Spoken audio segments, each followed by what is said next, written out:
Bonjour à tous, j'espère que vous allez excellemment bien. Aujourd'hui, on se retrouve pour parler cyclisme, pour faire la présentation de la première étape du Tour de France 2024. On va voir un petit peu toutes les difficultés techniques, le parcours, bien entendu la stratégie, mes favoris, la météo également pour cette course. On parlera un petit peu histoire aussi du côté de ce Tour de France. Bien entendu, le cycliste du jour également.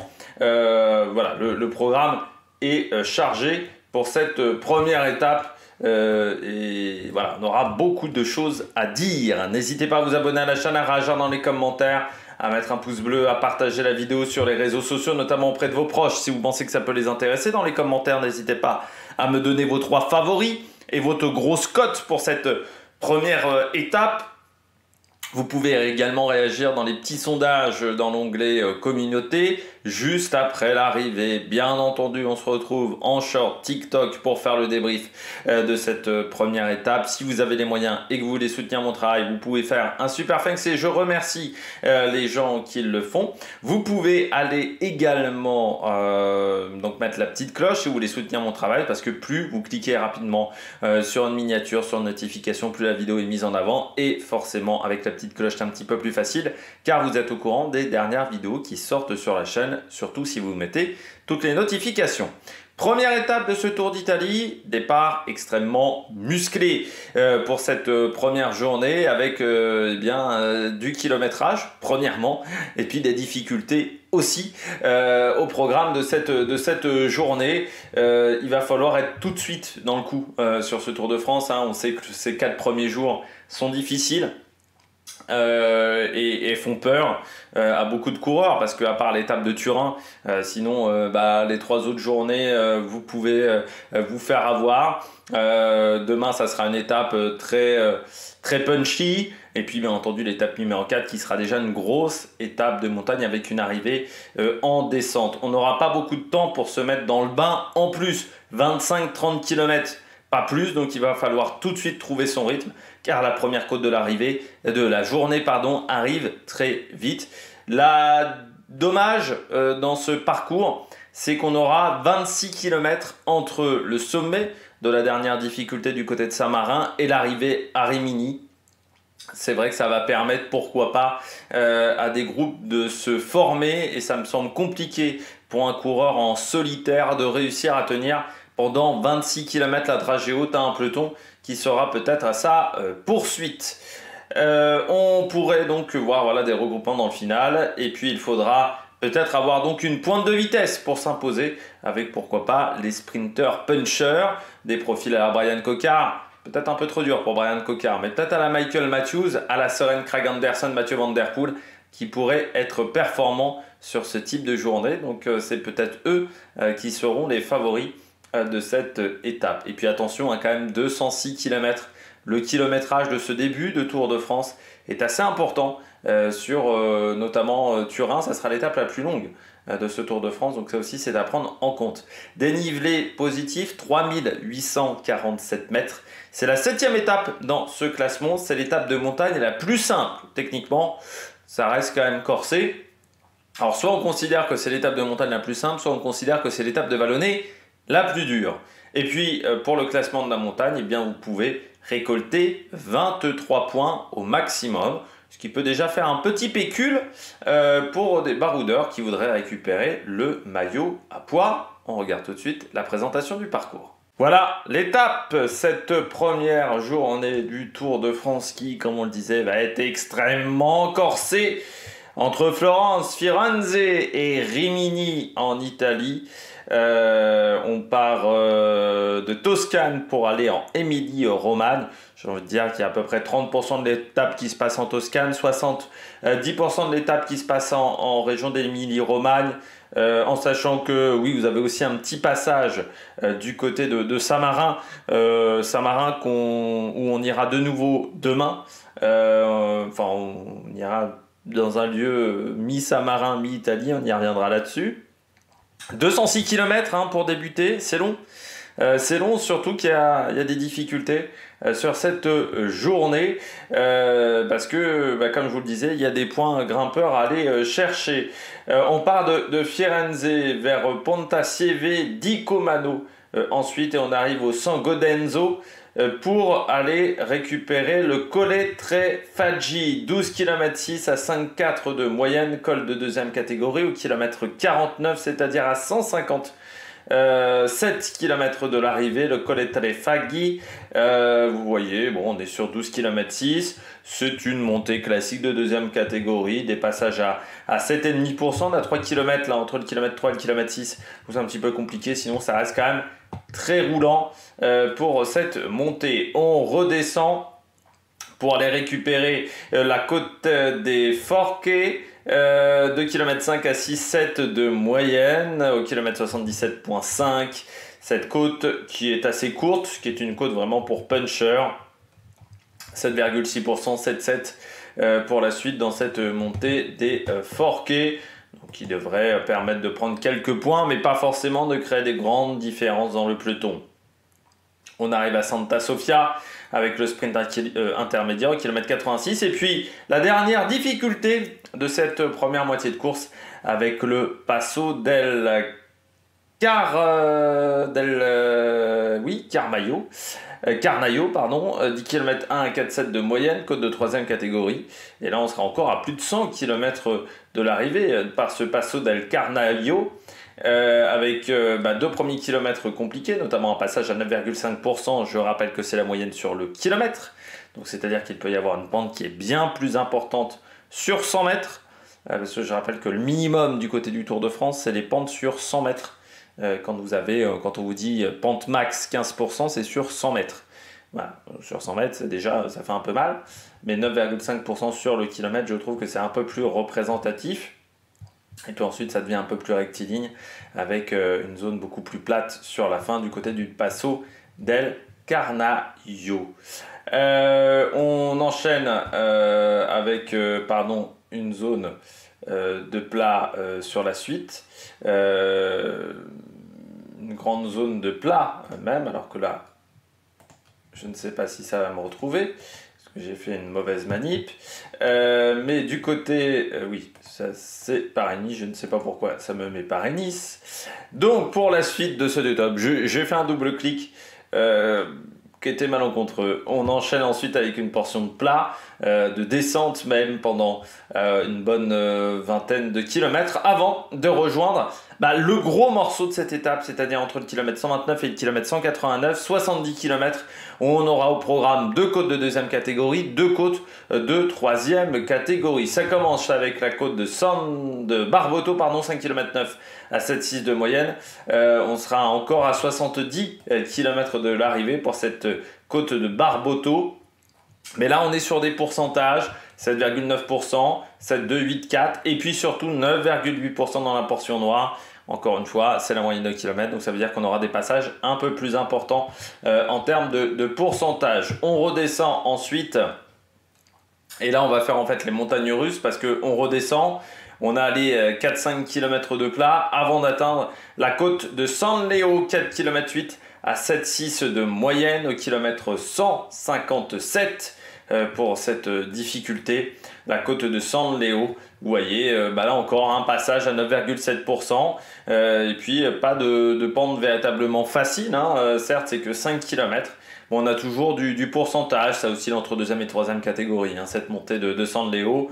Bon, ça a été décidé par les organisateurs que ça serait une deuxième catégorie, mais on voit qu'on a des difficultés qui sont intéressantes. Après, on est encore loin de l'arrivée, à côte de San Leo, on est encore à 50 km de l'arrivée, donc est-ce qu'un coureur décidera de partir à ce moment-là, ou est-ce qu'on attendra les deux dernières côtes qui sont un peu moins pentues et surtout un peu plus courtes surtout moins pentues en fait, il y a moins de pentes, c'est surtout ça. C'est encore la côte de San Marino est la plus longue de la journée quasiment, c'est la troisième plus longue de la journée.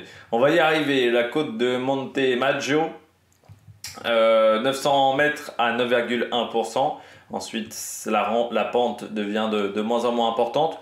On aurait pu la mettre en deuxième catégorie. C'est là où vous voyez les limites au niveau de la manière de classer les côtes, parce que là, c'est vrai que ça ressemble quand même beaucoup à la côte précédente. parce que là il y a 9,1% quand même. Bon, on a décidé de la mettre en troisième catégorie et pas en deuxième. Et puis on termine avec la dernière côte de la journée qui est à 26 km à peu près de l'arrivée. C'est la côte de San Marino, la côte de San Marin. Pas très difficile, assez roulante, pas grand chose à se mettre sous la dent sur cette difficulté. On va parler des éléments à prendre en compte sur la route. Il faut savoir que cette année, comme l'organisateur utilise Strava, eh bien j'ai la possibilité par magie de vous donner un petit peu les indications sur le parcours, des indications techniques. Par exemple, quel passage me semble difficile, quelle zone me semble dangereuse du côté de la course. Alors pourquoi? Eh bien tout simplement, quand vous utilisez Strava, si vous changez le mot Strava et que vous passez le mot en Vélo Viewer, eh bien vous avez accès à Vélo Viewer dans sa version gratuite, mais qui vous permet d'avoir Google Maps et donc qui vous permet un petit peu de voir les difficultés, l'état de la route. Surtout que cette année, on a un Google Maps, on va dire, fait correctement, de dernière génération, on va dire. C'est des images à chaque fois de 2024. Donc sur les 25 premiers kilomètres, on aura des routes larges. Et puis ensuite, jusqu'à la première montée, donc vraiment au bout de 30 km de course, la route va se rétrécir, on sera sur du 5-6 mètres de large, qui est absolument pas problématique, hein, mais la route se rétrécit un petit peu. Descente pas très technique ensuite, mais la route est en mauvais état. Alors est-ce que la route a été refaite depuis? Les images de Google Maps, de Google Street View, ça c'est la grande question, mais pour le moment, la route ne semblait pas en très bon état. Dans la deuxième côte, on est à peu près sur les mêmes tailles de route et dans la descente, il faudra faire attention avec beaucoup d'épingles, mais la route a été refaite, c'est aux alentours de 126 km de l'arrivée. Troisième côte, rien à dire. Sur la côte numéro 4, début de descente technique avec enchaînement d'épingles dans un village. Ça c'est vers 65 km de l'arrivée avec assez peu de visibilité dans le virage, donc il faudra faire attention. La descente 5, pas grand chose à dire également. Et dans la dernière côte, cette côte de San Marin, vous avez beaucoup d'épingles au départ, mais ensuite c'est un peu plus simple à gérer. Dernière descente, là aussi début en ville, un petit peu technique dans cette côte de Saint-Marin, donc il faudra faire attention. Ensuite, entre 20 et 5 km de l'arrivée, eh bien, on va rester sur une grande route sans changement de direction. Donc ça permettra peut-être aux coureurs de se retrouver, mais ça ne devrait, on devrait pas avoir de problème technique, on va dire par rapport à la route, mais ça risque de frotter pas mal dans cette zone-là. On regarde les 5 derniers kilomètres avec le roadbook de ce Tour de France. Et là, vous voyez, donc comme je vous disais, la route jusqu'à 5 km de l'arrivée, on arrive sur une grosse route pour atteindre Rimini. Un premier rond-point, moi j'ai noté, donc je crois avec 3 km 2 de l'arrivée avec ce gros rond-point. Moi c'était marqué qu'il fallait le contourner par la droite, donc ça a dû être modifié depuis. Quoique, ouais, je sais pas trop. Mais moi c'était marqué qu'il fallait le contourner par la droite, donc il n'y avait qu'un côté utilisable. Ensuite on arrive donc du côté de Rimini avec cet énorme rond-point. Alors là, il faudra faire attention, il ne faudra pas essayer de le prendre trop vite ce rond-point. Il faudra le contourner entièrement par la droite pour prendre la première route sur la gauche, donc vraiment complètement le contourner. Et juste derrière, c'est-à-dire qu'une fois que vous avez pris cette grande courbe, allez 100 mètres derrière, vous avez un tout petit rond-point qu'il faut prendre également par la droite. C'est plus rapide pour aller chercher la bonne trajectoire. À 2 km de l'arrivée, vous voyez une zone un petit peu technique avec une épingle et ensuite une sortie de virage qui ne sera pas évidente, donc ça sera à 2 km de l'arrivée. Et puis dans le final, 3 virages à 90 degrés entre 1 km de l'arrivée et 850 mètres. Donc ça sera, il faudra faire attention voilà, à ces 3 virages là. Et donc la dernière ligne droite fait 850 mètres le long de la mer. Cette dernière ligne droite, donc il faudra faire attention avec parfois peut-être du sable qui pourrait arriver sur la route. Donc voilà, il faut toujours faire attention s'il y a un petit peu de vent. On peut avoir des difficultés avec le sable. Et puis donc ensuite, voilà cette grosse ligne droite du côté de la mer. Eh bien, on regarde tout de suite les segments Strava. Pour finir avec la présentation de ce parcours, les segments Strava, on commence avec le col de Valico Trefaghi. C'est un certain Pietro Sarti qui a le meilleur temps en 31 minutes 01 à 24,4 km/h. Il a beaucoup de marge sur ses différents adversaires. Parmi les coureurs professionnels, j'ai Stojnic qui a fait 37 minutes 10 et j'ai Vincenzo Albanese, le coureur italien de la Arkea, qui lui est à 37 minutes 35. Voilà, pour avoir un petit peu des références. Et parmi les amateurs, on est aux alentours de 312 watts de moyenne pour le meilleur temps.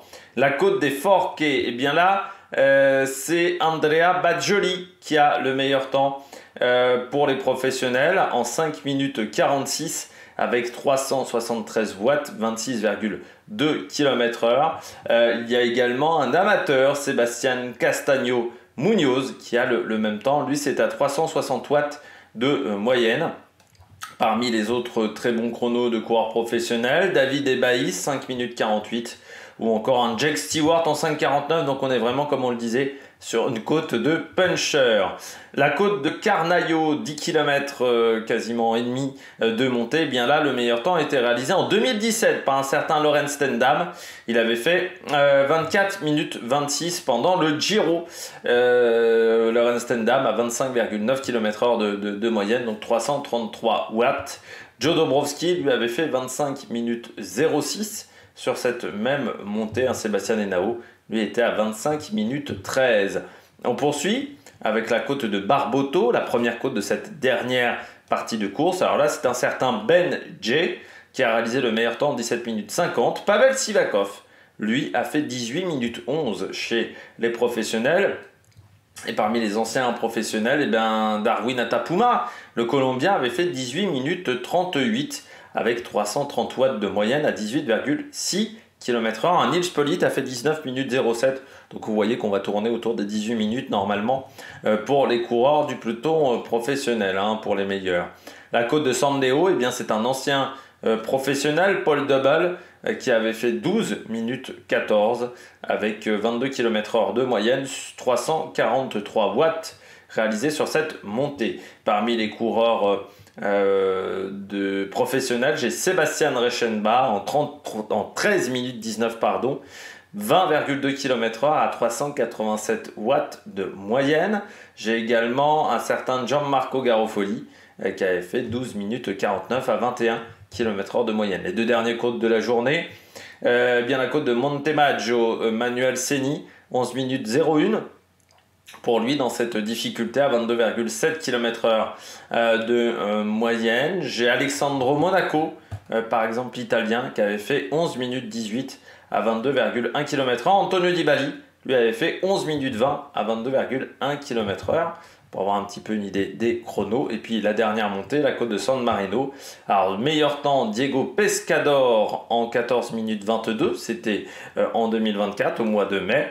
Manuele Tarozzi lui a déjà fait 14 minutes 31 sur cette montée à 29,4 km/h, 360 watts de moyenne. Alessandro Monaco lui avait fait 14 minutes 33. Luca Covidi lui avait fait 14 minutes 38. Voilà, parmi les meilleurs temps sur cette montée. On passe à la météo. Très grand soleil du côté de Florence, du côté de cette étape. On ne devrait pas voir un petit nuage avec un vent qui va être assez raisonnable. L'endroit où il devrait être le plus fort, c'est dans le final. On devrait être entre 15 et 25 km/h en rafale. Un vent qui viendra d'est dans le final, et c'est important de le signaler qu'il viendra d'est. La température, il fera entre 28 à Rimini et 36 degrés à Florence. Autant vous dire un temps caniculaire. Et surtout, un temps qu'on n'a pas eu depuis le début de saison. Et oui, beaucoup de coureurs qui vont participer à ce Tour de France n'ont pas connu de temps caniculaire depuis le début d'année. On a des températures qui se sont vraiment mis à chauffer cette semaine, quasiment en France. Donc ça risque d'être très compliqué pour les coureurs, surtout que je pense que même si on est présent depuis quelques jours à Florence, on n'a pas pu faire 150 entraînements et surtout pas faire 150 heures d'entraînement, c'est-à-dire que pour s'acclimater aux fortes températures, ça va peut-être être difficile. On va peut-être avoir des défaillances à cause des fortes chaleurs. Attention aux coups de chaud également. Pourquoi je vous dis attention aux coups de chaud? Parce que c'est un grand départ de Tour de France, c'est-à-dire qu'à Florence, les coureurs vont attendre un petit peu avant de partir parce qu'il va y avoir toute une cérémonie protocolaire un peu plus importante que sur d'autres étapes, et forcément 36 degrés, c'est le temps qu'on aura à peu près à midi au départ, avec un plein soleil, ça peut provoquer des coups de chaud, donc il faudra faire attention pour les coureurs de bien s'hydrater dans la première partie d'étape. Du côté de l'histoire de ce Giro, de ce Tour de France, pardon, j'ai dit encore Giro, eh bien il faut aller sur le Giro, bien entendu, hein, le Tour de France n'est jamais passé à Florence ou à Rimini. Du côté de Florence, il faut savoir que cette ville a accueilli notamment les championnats du monde en 2013, la fameuse course remportée par Rui Costa qui avait profité de Rodriguez et de Valverde qui s'étaient regardés. Marianne Vos s'était imposée chez les filles. Et chez les juniors, c'était un certain Mathieu Van Der Poel. Et si vous voulez savoir, chez les espoirs, c'est un certain Matej Moric qui avait remporté la course en ligne cette année-là. Et Séverine Hérault avait remporté le contre-la-montre junior du côté des Françaises. Sinon, du côté du Tour d'Italie, eh bien, la dernière fois que le Tour d'Italie a accueilli la course, c'était en 2021. Et donc, c'est la première fois que le Tour de France partira de cette ville du côté de l'Italie. Du côté de l'arrivée, eh bien, ça sera Rimini. Rimini qui a accueilli quelques arrivées du Tour d'Italie. La dernière fois, c'était en 2020, pendant la période Covid, avec la victoire d'Arnaud Démare. Arnaud Démare qui avait été vraiment parfaitement emmené par son train, notamment Miles Codson. Si vous voulez voir un sprint décollé, à quoi ça sert un sprint décollé et comment le faire parfaitement quand vous êtes un sprinter, regardez ce sprint là, c'est une merveille de placement d'Arnaud Démare. De toute manière, je pense que le Tour d'Italie 2020, il était très très fort, presque imbattable, et le Groupama FDJ avait un train parfait cette année-là, il est parfaitement emmené. Et personne ne peut suivre sa roue grâce au sprint décollé. C'était une étape qui avait été marquée notamment par la chute d'Elia Viviani, renversé par une moto de l'organisation, et il avait été assez énervé, et surtout, bon, déjà qu'il connaissait un Tour d'Italie qui était compliqué à l'époque chez Cofidis, ça n'avait pas aidé le coureur italien. Un coureur français également s'est imposé dans cette ville de Rimini sur une course qui s'appelait le Grand Premio Ciclomotoristico delle Nazioni. C'était Louison Bobet, alors ça remonte quand même en 1960. Le cycliste du jour, alors oui, bien entendu, on part de Florence, on est dans la région de Gino Bartali, Gino Le Pieux, vainqueur de 2 Tours de France, 1938-1948, bien entendu carrière marqué par la Seconde Guerre mondiale, parce que il aurait pu se faire un énorme palmarès à ce moment-là, et quand il arrive en 1948, il commence déjà à être un peu âgé, surtout vous avez un Fausto Coppi qui commence à arriver, et il ne peut plus rivaliser avec Fausto Coppi et Gino Bartali à ce moment-là. C'est, je crois, même le vainqueur du Tour de France le plus âgé, je crois. Il a ensuite été directeur sportif pendant quelques années, dans les années 60. Gino Bartali, notamment directeur sportif d'un certain, je crois, Fausto Coppi, je crois me rappeler, en 1960. Je ne sais pas si j'aurai l'info. Je ne sais pas s'il ne devait pas être manager de Fausto Coppi, et je crois que ça s'est jamais fait. Je ne sais plus. Il y a une affaire avec Fausto Coppi. On regarderait sur les internets du côté de Gino Bartali. Donc Gino Le Pieux, pourquoi Gino Le Pieux? Parce qu'il a eu un rôle important pendant la Seconde Guerre mondiale. Il a aidé énormément de juifs pendant cette Seconde Guerre mondiale, et puis surtout il transmettait des messages à vélo. Il avait la chance de ne pas être arrêté à l'époque du fascisme en Italie, parce que ça restait quand même un coureur qui avait apporté de la renommée à l'Italie, et il s'est servi de cette notoriété là pour aider notamment pour aider la résistance en Italie. Notamment, c'est pour ça qu'on appelle Gino le pieux, Gino Bartali. Mais je voulais vous parler, moi, de la famille Casagrande. Pourquoi je voulais vous parler de la famille Casagrande? Alors, on connaît un petit peu Francesco Casagrande, coureur entre 92 et 2005. On connaît un petit peu moins ses deux autres frères qui ont également été coureurs professionnels, Stefano et Filippo Casagrande. Stefano, qui était le coureur le plus âgé, cycliste professionnel entre 90 et 97, Stefano Casagrande, troisième du Giro dell'Appennino en 92, mais qui n'a pas eu une grande carrière, une seule participation au Tour d'Italie pour le coureur italien, magnifique répétition, et puis voilà, il y a pas 150 choses à son palmarès, et il participe au Tour d'Italie lors de sa dernière saison chez les professionnels, où il abandonnera au bout de 7 jours de course seulement. Voilà, c'est un coureur qui j'ai pas beaucoup de résultats même pour lui, qui a participé à la Flèche Wallonne, au championnat d'Italie également. Voilà, j'ai pas 150 résultats pour ce coureur.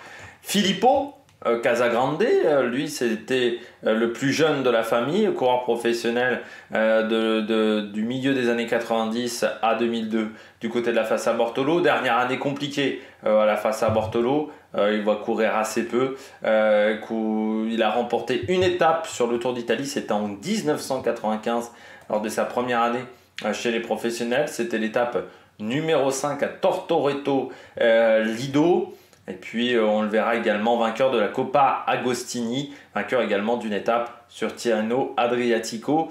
Mais ensuite, à partir de 98-99, les résultats vont vraiment décroître. C'est un peu comme Brice Feuillu, ça a commencé très fort et puis ensuite ça a été plus compliqué. Et puis le dernier, le plus connu, c'est Francesco Casagrande, vainqueur notamment de 2 Classica San Sebastian, d'un Tour de Suisse, vainqueur de la Flèche Wallonne en 2000, du Tour du Trentin en 2001 et 2002 également, Milan-Turin.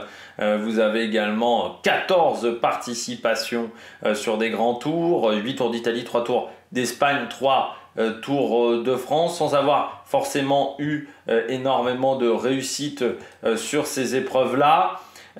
Coureur qui a été pris par la patrouille, il faut bien le dire également, à l'époque où il courait du côté de la Cofidis, avec une suspension de 8 mois, non de 9 mois pardon, ce qui est déjà en 98-99 était quand même assez rare, il faut bien le dire. Il remporte la Classica San Sébastien en 98. On a toujours eu des doutes sur le fait qu'il était peut-être bien chargé cette année-là, surtout que chez Cofidis, on sait qu'il y avait quand même pas mal de dopage dans les premières années de cette formation. Il va remporter la 9e étape du Tour d'Italie 2000. Il va porter également le maillot rose sur cette épreuve pendant 11 jours. Il sera vainqueur du classement de la montagne.